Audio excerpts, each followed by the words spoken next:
Hi, my name is KitKat and this is my story. I used to be one of the managers in the Philippines, but I choose to work and stay here because I have a dream. I will do everything to give a good life for my family. I am one of the most hardworking person you could ever see, just to provide them and give them a better life. Everything goes smoothly. I can save some money, I can provide everything to my family. And then one day I have heard that there's a good chance that I can make more money in the stock market. But my nightmares begin at that day. I got wiped out, but nobody knows. I'm screaming on top of my lungs, but I choose to move on. I never did quit and became a Trader's Den student.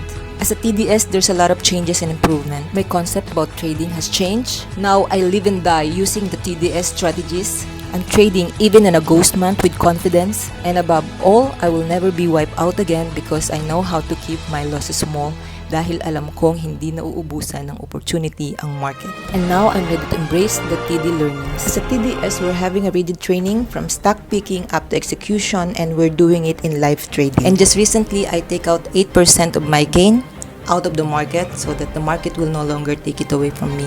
This is part of the training. Our mentor, Miss Lioness, is trading with us with a model port. As a TDS, we're equipped from very basic knowledge up to the advanced level so that we can be successful in our career as a trader. We are trained to be emotionally and mentally tough. We are also disciplined lalo sa pagkat ng mga losses namin. Our trade has been closely monitored by Miss Lioness, and from time to time, she's giving us an advice on how to do and how to execute our trade successfully. And to all newbies out there and all aspiring TDS, I think this is one of the best decisions that you could ever make. Take this once in a lifetime opportunity because TDS is just built different and there will be no epic moment. And your perspective about trading will gonna change. See for yourself and see you all in classroom.